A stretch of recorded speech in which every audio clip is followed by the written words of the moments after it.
ஏசாயா தீர்க்கதரிசியின் புஸ்தகம் 54ஆம் அதிகாரம் 7ஆம் வசனம் 8ஆம் வசனம். இமைப்பொழுது உன்னை கைவிட்டேன், ஆனாலும் உருக்கமான இரக்கங்களால் உன்னை சேர்த்து கொள்வேன்.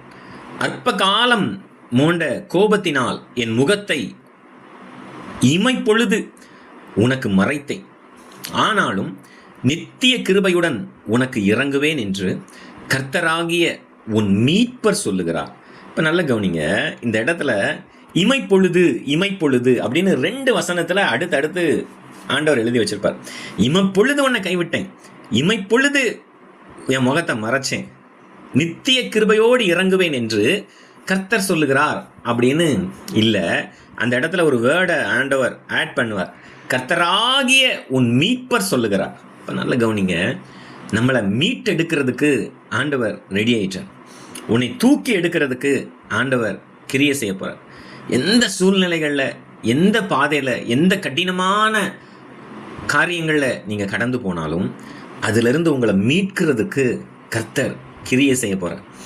இதில் ஒரு சின்ன விஷயத்தை ஆண்டவர் சொல்லுவார், இமைப்பொழுது உன்னை கைவிட்டேன், இமைப்பொழுது உன்னை நான் கைவிட்டேன்ப்பா, இமைப்பொழுது என் முகத்தை உனக்கு மறைச்சிட்டேன்.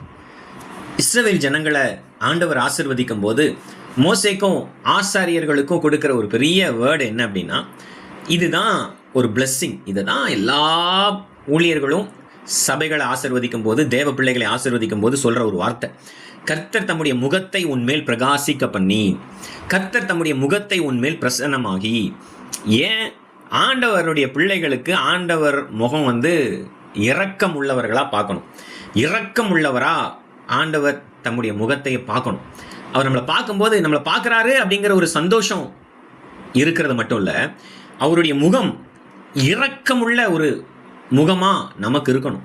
அதனால தான் அந்த முகத்தை உன் மேலே பிரகாசிக்க பண்ணணும், முகத்தை உன் மேலே பிரசன்னமாகணும். யோபு 13:24 யோபு புலம்புவார், நீர் உமது முகத்தை மறைத்து என்னை உமக்கு பகைங்கனாக எண்ணுவானேன். அப்படின்னா என்ன அர்த்தம்? கர்த்தர் முகத்தை மறைச்சிட்டாருன்னா நம்மளை எதிரியாக பார்க்குறாரு அப்படின்னு அர்த்தம். கர்த்தர் ஒரு தேவ பிள்ளைக்கு முகத்தை மறைக்கிறாருன்னா அந்த தேவ பிள்ளையை அவர் எதிரியாக பார்க்குறாரு, அவர் கன்சிடர் பண்ணலை அப்படிங்கிற மாதிரி இந்த உலகத்தில் அந்த மனுஷனுக்கு கிரியைகள் நடக்க ஆரம்பிக்கும். ஆண்டவர் நமக்கு எப்படி இருக்கணுமா, சங்கீதம் 51:9 இருக்கும், என் பாவங்களை பாராதபடிக்கு நீர் உமது முகத்தை மறைத்து. எப்படின்னா, நான் தப்பு பண்ணிட்டேன் சுவாமி, ஏதாவது ஒரு தப்பு பண்ணியிருக்கலாம், ஏதாவது என் பிள்ளைங்க தப்பு பண்ணியிருக்கலாம், ஏதாவது ஒரு தப்பிதம் இருக்கலாம், ஏதாவது ஒரு பாவம் இருக்கலாம், ஆனால் அதை நீங்கள் பார்க்காதபடிக்கு உங்கள் முகத்தை மறைக்க, அந்த பாவத்தை மன்னிக்கிற மாதிரி உங்கள் முகத்தை வைங்க. அதுக்காக உங்கள் முகத்தை முற்றிலுமாக என்னை விட்டு மறைச்சிடாதீங்க, உங்கள் முகத்தை எனக்கு மறைக்காதீங்க.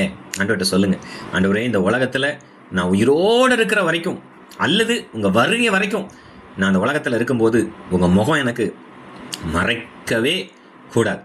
உங்கள் முகம் எனக்கு 24 மணி நேரமும் உங்களுடைய முகத்தின் பிரகாசம், முகத்தின் பிரசன்னம் என் மேலே இருந்துகிட்டே இருக்கணும், என் பிள்ளைங்க மேலே இருந்துகிட்டே இருக்கணும், என்னுடைய குடும்பத்தின் மேலே இருந்துகிட்டே இருக்கணும், எங்கள் வீட்டில் மேலே இருந்துகிட்டே இருக்கணும், எல்லா நேரத்துலையும் அந்த முக பிரகாசம் இருந்துகிட்டே இருக்கணும் சுவாமி. இதுதான். அப்படி நான் ஏதாவது தப்பு பண்ணியிருந்தேன் அப்படின்னா, பாவம் பண்ணியிருந்தேன் அப்படின்னா, அந்த பாவத்தை பார்க்காதபடி முகத்தை மறைச்சிருங்க. ஆண்டவர் இரக்கம் உள்ளவர், அவர் கிருபை உள்ளவர். நியாயாதிபதிகளின் புஸ்தகத்தில் நியாயாதிபதிகள் 13:25 சிம்சோனை குறித்து வேதம் சொல்லு, அவன் சோராவுக்கும் எஸ்தாவோலுக்கும் நடுவிலே தானின் பாளையத்தில் இருக்கையில் கர்த்தருடைய ஆவியானவர் அவனை ஏவத் துவக்கினார். இந்த 13ஆம் அதிகாரம் கடைசி வசனத்தில் சிம்சோனை கர்த்தர் ஏவ துவக்கினார்.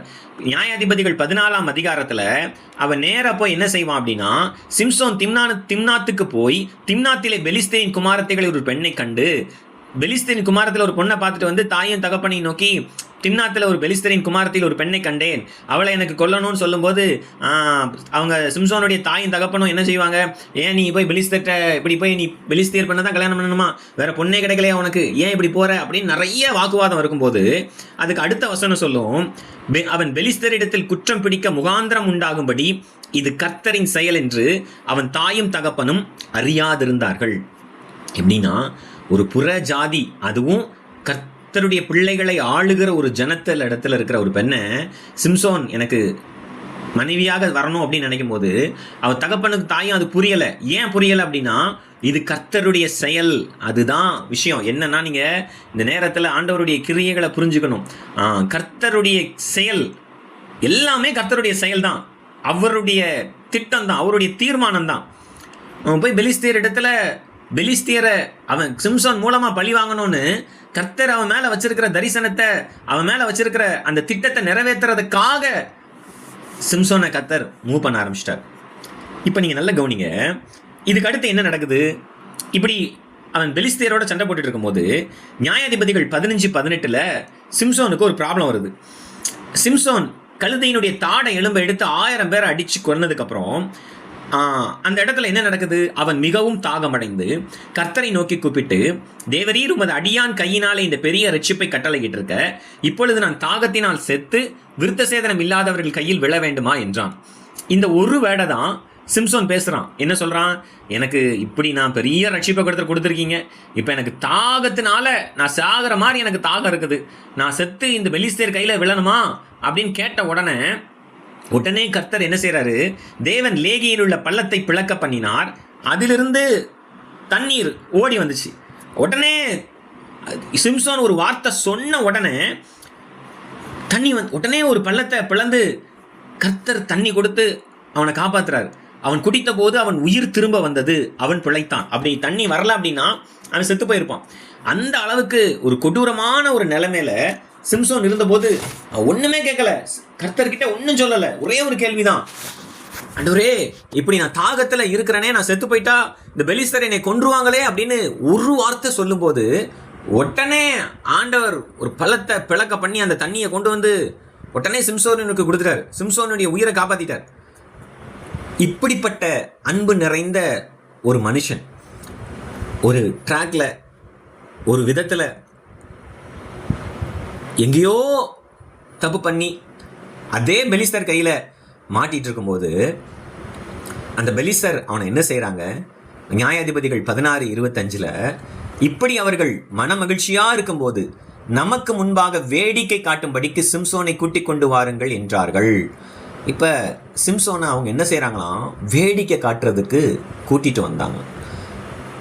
நீங்கள் வேதத்தை வாசித்து பார்க்கும்போது அதில் இருக்கும், சிம்சோன் மேல் கர்த்தருடைய ஆவியானவர் இறங்கினார். சிம்சோன் மேல் கர்த்தருடைய ஆவியானவர் இறங்கினார். சட்டனா கர்த்தருடைய ஆவியானவர் சிம்சோன் மேலே இறங்குறார். சிம்சோன் ஒரு வார்த்தை சொல்ல உடனே தண்ணீரை பிளக்க வச்சு சிம்சோனுக்கு தண்ணி கொடுத்து அவனை காப்பாத்துறார்.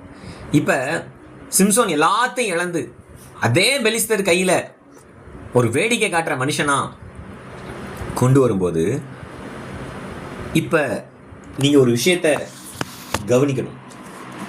ஆண்டவர் உங்கள் மேலே அன்பு வைக்கும்போது, ஆண்டவர் உங்களை நேசித்து ரட்சித்திருக்கும் போது, உங்களை நேசித்து உங்கள் பிள்ளைகளை உங்களுக்கு கொடுத்துருக்கும் போது, உங்களை நேசித்து பரிசுத்த ஆவியானவரால் உங்களை நிரப்பி இருக்கும்போது, இந்த உலகத்தில் எந்த மனுஷர்களுக்கு முன்பதாகவும் உங்களை வேடிக்கையாக்க கர்த்தர் விட மாட்டார். உங்களை எதிர்க்கிற மனுஷங்க, உங்களுக்கு விரோதமாக இருக்கிற மனுஷங்க, உங்கள் பிள்ளைகளுக்கு விரோதமாக இருக்கிற மனுஷங்க எத்தனை பேர் இருந்தாலும் யாருக்கு முன்னாடியும் கர்த்தர் வேடிக்கையாக்க மாட்டார். அவங்க சிம்சோன் வேடிக்கை காட்டுறதுக்கு கொண்டு வந்தாங்க. இப்போ நீங்கள் நல்லா கவனிங்க, உங்கள் மேலே உங்கள் பிள்ளைகள் மேலே கர்த்தருடைய அன்பு என்றைக்கும் இருக்கும், என்றைக்கும் இருக்கும். ஏதோ கஷ்டத்தில் போகிறோம் அப்படிங்கிறதுக்காக, இந்த பாடுகளில் நம்ம போகிறோம் அப்படிங்கிறதுக்காக கர்த்தர் உங்களை மறந்துட்டாரு அப்படின்னு இல்லை, அவருடைய முகத்தை மறைச்சிட்டாரு அப்படின்னு இல்லை. என்றைக்கும் உங்களுக்கு அவருடைய முகம் மறைக்கப்படவே படாது. இந்த நாளில் இந்த வார்த்தை தான் ஒரு நாளும் இந்த உலகத்தில் இந்த நிமிஷம் இந்த 7-5 மணிலிருந்து நீங்கள் உயிரோடு இருக்கிற நாளெல்லாம், நம்ம உயிரோடு இருக்கிற நாளெல்லாம் கர்த்தருடைய வருகை மட்டும், அவருடைய முகம் ஒரு செகண்டு கூட நமக்கு மறைக்கப்படவே படாது. ஒரு நாளும் ஒரு நிமிஷமும் ஒரு நொடி கூட அவர் முகத்தை நமக்கு மறைக்க மாட்டார். இதுதாங்க ஆண்டவர் இந்த நாளில் நமக்கு சொல்லுகிற ஒரு காரியம். நீ இந்த பாடில் கடந்து போகும்போது, இந்த பிரச்சனையில் கடந்து போகும்போது, இந்த போராட்டத்தில் கடந்து போகும்போது ஏன் இப்படிலாம் நடக்குதுன்னு நீ யோசிக்கலாம். ஆண்டவர் இந்த வேலையில் சொல்கிறார், உன் அக்கிரமத்தை பார்க்காதபடி என் முகத்தை நான் மறைப்பேன், உன் பாவத்தை பார்க்காதபடி என் முகம் மறைக்கும், உன்னுடைய மீறுதலை பார்க்காதபடிக்கு நான் மறைப்பிடுவேன். அது வேணால் நடக்குமே தவிர உன்னை யாருக்கும், உன் பிள்ளைகளை யாருக்கும் முன்னாடி நான் வேடிக்கையாக்க விட மாட்டேன். சிம்சோனை வேடிக்கை காட்டுறதுக்காக கொண்டு வந்தாங்க. நீங்கள் ஒரு விஷயத்தை கவனிக்கணும். அவனை வேடிக்கை காட்டுறதுக்கு கொண்டு வரும்போது அவனை கையை பிடிச்சி கூட்டு போகிறதுக்கு ஒரு பையனை அந்த இடத்துல வச்சுருந்தாங்க. நியாயாதிபதிகள் 16:26 சிம்சோன் தனக்கு கைலாக கொடுத்து நடத்துகிற பிள்ளையாண்டவனோடு என்ன சொல்கிறான்னா, சிம்சோன் சொல்கிறான் அந்த பையன்கிட்ட, வீட்டை தாங்குகிற தூண்களிலே நான் சாய்ந்து கொண்டிருக்கும்படி அவைகளை நான் தடவி பார்க்கட்டும் என்றான். இப்போ நீங்கள் ஒரு ஸ்டேஜுக்கு வரணும். என்ன நிலைமை? கர்த்தர் என்னை கொண்டு அவர் செய்ய நினைக்கிறது செஞ்சுக்கிட்டே இருக்க போகிறார். கர்த்தர் ஏதோ ஒரு காரியத்தை எனக்கு செய்வார். நான் இழந்து போன பலன், நான் இழந்து போன அபிஷேகம், நான் இழந்து போன பணம், நான் இழந்து போன நகை, நான் இழந்து போன இடம், நான் இழந்து போன என்னுடைய எல்லாவற்றையும் எனக்கு திரும்ப தர்றதுக்கு கர்த்தர் கிரியை செய்ய போகிறார். இப்போ நல்லா நீங்கள் இந்த இடத்த கவனிக்கணும். கர்த்தர் சிம்சோனோட பேசலை. சிம்சோனுடைய தலையில் அந்த அளவுக்கு முடி வளரலை. ஆனால் சிம்சோனுடைய மனதில் ஒரு பிளான் வந்துச்சு, ஒரு விசுவாசம் வந்துச்சு. இந்த நேரத்தில் நான் ஒரு ஜெபம் பண்ண போகிறேன், அந்த ஜெபத்தை கர்த்தர் கேட்க போகிறார், எனக்கு தேவன் செவி கொடுக்க போகிறார். நான் இந்த பெலிஸ்தருக்கு முன்னாடி நின்னாலும், வேடிக்கை காட்டுற மாதிரி அவங்க என்னை கொண்டு வந்திருந்தாலும், இது வேடிக்கை காட்டுகிற இடம் இல்லை, என்னுடைய அபிஷேகம் மறுபடியும் கிரியை செய்கிற இடம், என் மேலே வைக்கப்பட்ட தரிசனம் கிரியை செய்கிற இடம், நான் என் மேலே வைக்கப்பட்ட அந்த ஆண்டவருடைய கிரியைகள் வெளிப்படுகிற இடம். ஆண்டவர் இந்த வேலையில் உங்களுக்கு சொல்கிறது அதுதான். நீ வேடிக்கை காட்டுகிற மகனா மகளா இல்லை, அல்லது உன்னை வேடிக்கை பார்க்குற மாதிரி கர்த்தர் உன்னை ஒரு நாள் வைக்க மாட்டார். நீ அபிஷேகம் பெற்ற மகள், உன் பிள்ளைகள் அபிஷேகம் பெற்ற பிள்ளைகள், உன் பிள்ளைகள் மேல உனக்கு இருக்கிற தரிசனம் மற்றவங்களுக்கு விளையாட்டா தெரியும். ஆனா இந்த நேரத்தில் ஆண்டவர் அதை சொல்றார், அது விளையாட்டு கிடையாது, அது ஒரு நாளும் மாறாது. ஆண்டவர் சிம்சோனை கைவிட்ட ஒரு நிலைமையில தான் சிம்சோன் அந்த இடத்துல இருந்தான். ஆனால் சிம்சோன் பிளான் பண்ணிச்சான். அவனுடைய இருதயத்தில் ஒரு எண்ணம் வந்துருச்சு, கரெக்டா என்னை இந்த வீட்டை தாங்குகிற தூண் பக்கத்தில், இந்த முழு கட்டடத்தையும் தாங்குகிற தூண் பக்கத்தில் என்னை கொண்டு போ. ஏன்னா ஆண்டவர் சிம்சோன் பிளான் பண்ணிட்டான், நான் இப்போ ஒரு ஜெபம் பண்ண போறேன், இந்த ஜெபத்தை நான் கர்த்தர் கேட்கும்போது இவங்களுக்கு புரிய போது நான் ஆண்டவருடைய பிள்ளை தான், நான் தேவனுடைய பிள்ளை தான், நான் கர்த்தருடைய பிள்ளை தான். அவர் என் மேல வச்சிருக்கிற தரிசனம் மாறல, அவருடைய அன்பு மாறல. இங்க பாருங்க, சூழ்நிலைகள் எப்படி இருந்தாலும் அந்த நேரத்தில் பெலிஸ்தருக்கு முன்பதாக சிம்சோன் நிற்கிறான். பெலிஸ்தருக்கு முன்பதாக எல்லாத்தையும் இழந்து நிற்கிறான். ஆனால் அவனுடைய உள்ளத்தில் அவனுடைய நினைவுகள் வருது, கர்த்தருடைய ஆவியானவர் என்னை நிரப்பினாரு. நான் கேட்கும்போது ஒரு பள்ளத்தை பிளந்து கர்த்தர் தண்ணி கொண்டு வந்து என் உயிரை காப்பாத்தினாரு. அந்த தேவன் என்னை மறந்துட்டாரா? அந்த தேவன் என்னைய கைவிட்டுட்டாரா? அந்த தேவனுடைய முகம் எனக்கு மறைக்கப்பட்டதா? இப்படியெல்லாம் சிம்சோன் யோசிக்கல. சிம்சோன் ஒன்று நினைச்சார், எந்த சிச்சுவேஷன்லையும் இந்த நேரத்திலையும் நான் பண்ற ஜெபத்தை கர்த்தர் கேட்க போகிறார். இந்த வேலையில் ஆவியானவர் உங்களுக்கு சொல்றது அதுதான். நீ சில நேரத்தில் நான் ஜெபம் பண்ணி என்ன ஆக போகுது, நான் ஜெபம் பண்ணி என்ன மாறப்போகுது, நான் ஜெபம் பண்ணி என்ன நடக்க போகுது, இப்படி நினைக்காத. ஆண்டவர் இந்த வேலையில் அவங்க சொல்றது அதுதான். நீ ஜெபம் பண்ணு. இந்த சூழ்நிலையிலும் ஆண்டவர் உன்னை நேசிக்கிறார், இந்த நிலைமையிலையும் ஆண்டவர் உன்னை நேசிக்கிறார். நீ ஜெபம் பண்ணு. நீ உன் வாயிலிருந்து வார்த்தை எப்போ புறப்பட்டு வரும்னு உன் பக்கத்தில் காத்திருக்கிற ஒரு ஆண்டவராக தான் உன் பக்கத்தில் இருக்கிறார். நீ சோர்ந்து போயிருக்கிற, நீ தான் பலவீனப்பட்டு, நான் இவ்வளவு ஜெபிச்சிட்டேன், இவ்வளவு பார்த்துட்டேன், இவ்வளவு துதிச்சிட்டேன், இவ்வளவு ஆண்டவரை பிடிச்சிட்டேன், இவ்வளவு ஒழுக்கமா இருந்துட்டேன், இவ்வளவு ஆண்டவரை நேசிச்சிட்டேன், ஆனா எனக்கு ஏன் இந்த பிரச்சனைன்னு யோசிச்சுட்டே இருக்கிறேன். சிம்சோனுக்கு பாசிபிளே இல்லை, யோசிக்கவே இல்லை, முடிவே பண்ணிதான் இந்த பில்டிங்கே தாங்குற தூண் பக்கத்தில் என்னை கொண்டு போங்கன்னு சொல்லிட்டு ஒன்று சொல்றேன். கர்த்தரை நோக்கி கூப்பிட்டு இந்த ஒரு விசை மாத்திரம் என்னை நினைத்தரலும். இதுதாங்க விஷயம். அந்த நிலைமையிலையும் சிம்சோன் அந்த வீட்டை தாங்கி நிற்கிற 2 தூண்களில் ஒன்றை தன் வலது கையினாலும் மற்றொன்றை தன் இடது கையினாலும் பிடித்து கொண்டு, அந்த தூணை பிடிக்கும் போது சிம்சோன் மேல ஒரு விசுவாசத்தின் வல்லமை இறங்குச்சு. அந்த இடத்துல கர்த்தருடைய ஆவியானவர் சிம்சோனை நிரப்பினார்னு இல்லை, ஆனால் ஒன்று தெரிஞ்சிச்சு சிம்சோனுக்கு, ஏற்கனவே நிரப்பின ஆவியானவர் எனக்குள்ள தான் இருக்கிறார், ஏற்கனவே என்னை பிழைக்க வச்ச கர்த்தர் எனக்குள்ள தான் இருக்கிறார், ஏற்கனவே என்னை மீட்டெடுத்த என் ஆண்டவர் என் பக்கத்தில் தான் இருக்கிறார். இந்த வேலையில் ஒன்றை மட்டும் தெரிஞ்சுக்கணும், எத்தனையோ சூழ்நிலைகளில் நம்ம உயிர் போக வேண்டியது, எத்தனையோ சூழ்நிலைகளில் நம்முடைய ஜீவன் பிரிய வேண்டியது. ஆனால் அந்த ஹாஸ்பிட்டல்லேருந்து உங்களை வெளியே கொண்டு வந்து அந்த ரிப்போர்ட்டை மாற்றி உன் பிள்ளைகளை அந்த விபத்திலிருந்து தூக்கி எடுத்து ஜீவனை தப்ப வச்சு இந்த ஆகஸ்ட் 14 சாயங்காலம் உயிரோடு வச்சிருக்கிறாருன்னா உன் ஜெபத்தை கேட்கறதுக்காக வச்சிருக்கிறார். நீ நல்லா சாப்பிட்டு கொளுத்து போகிறதுக்காக மட்டும் இல்லை, சந்தோஷமாக உலகத்தை அனுபவிக்கிறதுக்காக மட்டும் இல்லை. உன் ஜெபம் அவருக்கு பிரியும். உன் ஜெபம் அவருக்கு பிரியும். என்ன நீ இழந்திருந்தாலும் உன் ஜெபம் அவருக்கு பிரியும். என்ன உன் கை விட்டு போயிருந்தாலும் உன் ஜெபம் அவருக்கு பிரியும். எந்த இக்கட்டான சூழ்நிலைகளில் நீ இருந்தாலும் உன் ஜெபம் அவருக்கு பிரியும். அதனால தான் ஜீவனை கொடுத்து வச்சிருக்கிறார். அதனால தான் உயிரோடு வச்சிருக்கிறார். தரிசனத்தை நிறைவேற்றுற வரைக்கும் உன் ஜெபத்தை கேட்டுக்கிட்டே இருப்பார். இன்னும் சொல்ல போனால் பரலோகத்தில் அவருக்கு முன்னாடி நீ நிற்கிற வரைக்கும், பரலோகத்தில் அவருக்கு முன்னாடி உன் பிள்ளைங்க நிற்கிற வரைக்கும் ஜெபத்தை கேட்பார். இந்த ஜெபத்தை கேட்பார். இந்த வேலையில் ஆண்டவர் ஒரு காரியத்தை திட்டமாக சொல்கிறார். நீ சூழ்நிலையை பார்க்காத, உன்னை சுற்றி என்ன நடக்குதுன்னு பார்க்காத. உன்னை சுற்றி பெலிஸ்தர் இருக்கலாம், உனக்கு ஏதாவது நடந்து நீ வேடிக்கையாக மாறுவ, உன் பேரை அவங்க பற்களில் போட்டு மாட்டலாம் அப்படின்னு நினைக்கிற ஒரு கூட்டத்துக்கு மத்தியில் நீ இருக்கலாம். அப்படிப்பட்ட ஒரு கூட்டத்துக்கு மத்தியில் இருந்தாலும் உன் ஜெபத்தை ஆண்டவர் கேட்கிறாரு. உன் ஜெபம் அவருக்கு பிரியும். உன் ஜெபம் அவருக்கு வேணும். நீ ஜெபம் பண்ணு. சிம்சோன் அதுதான் நினைச்சேன். நான் தப்பு பண்ணியிருக்கலாம், நான் ஆண்டவருக்கு விரோதமாக காரியம் செஞ்சிருக்கலாம்.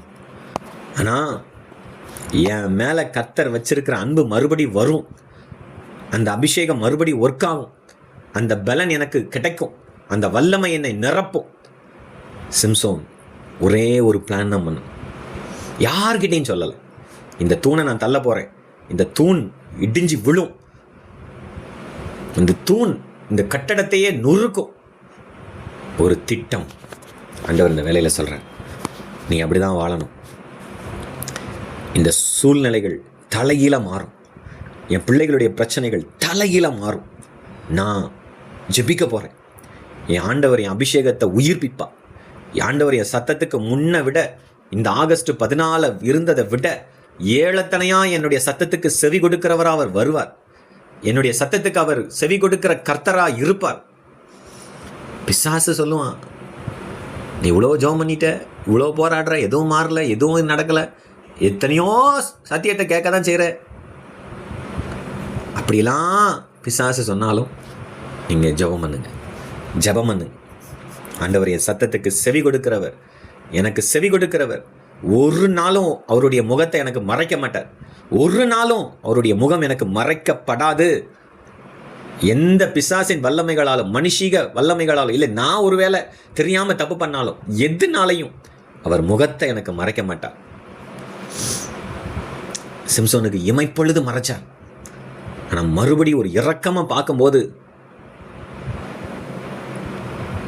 அவனை கர்த்தர் நினைச்சாருங்க. வேதம் சொல்லும், நசரேய விரதம்ங்கிறது தலைமுடி சிரைக்கக்கூடாது. ஆனால் தலைமுடி சிம்சோனுக்கு வளர தொடங்குச்சு, அவ்வளோதான். ஆனால் கர்த்தர் அதையெல்லாம் பார்க்கல. முடி இருந்தாலும் இல்லைன்னாலும் என் பிள்ளை என் மேலே நான் வச்சிருக்கிற அன்பு தான் பெருசு. விரதம்லாம் அப்புறம்தாங்க, ஃபாஸ்டிங்லாம் அப்புறம்தான். முதல்ல அவன் அன்பு வச்சிருக்கிறார். அதனால கர்த்தர் ஜெபத்தை கேட்பார், அவ்வளோதான். இதுதான் பிளான். இதுதான் நசரேய விரதம். நசரேனா இல்லை, இப்போ அவன் முடி இல்லை, அவனுக்கு அவன் விரதம் போயிடுச்சு. அவன் நசரேனா இல்லை, இப்போ அந்த அந்த கேட்டகரியிலேயே சிம்சோன் இல்லையே, நான் எப்படி இறங்குவேன் அப்படிலாம் யோசிக்கலை. நான் பழி வாங்கணும்னு சிம்சோன் கேட்டபோது சரி அப்படின்னு அந்த பலத்தை கொடுத்ததுனால தான் சிம்சோன் அந்த பெலிஸ்தரை, அவன் சாகும்போது கொன்ன பெலிஸ்தர்கள் அதிகம். 1000 பேரை கொல்லும்போது அவன் சாகிற மாதிரி இருந்தான். ஆனால் வேதம் சொல்லுது கிட்டத்தட்ட 3000 பேருக்கு மேலே அந்த இடத்துல இருந்தாங்களாம். கர்த்தர் உங்கள் தரிசனத்தை இன்க்ரீஸ் பண்ணிகிட்டே போவார். ஒரு நாளும் ஆண்டவர் உங்களை குறைய விட மாட்டார். எந்த மாதிரியான சூழ்நிலைகள் இருந்தாலும் ஒன்றை மட்டும் நினச்சிக்கணும், உங்கள் ஜெபத்தை கர்த்தர் கேட்குறாரு. உங்கள் ஜெபம் ஆண்டவருக்கு பிரியும். உங்கள் ஜெபம் ஆண்டவருக்கு வேணும். இப்படி கண்களை மூடி உள்ளத்தின் ஆழத்திலிருந்து கர்த்தரை ஸ்தோத்திரம் பண்ணணும். தகப்பனே, தர்மியான வேலைக்காக மக்கள் நன்றி செலுத்துகிறோம் அப்பா. தேவனீர், இந்த வேலையில் நீர் உம்முடைய முகத்தை எங்களுக்கு மறைக்க மாட்டீங்க, மறைக்கக்கூடாது ஆண்டவரே.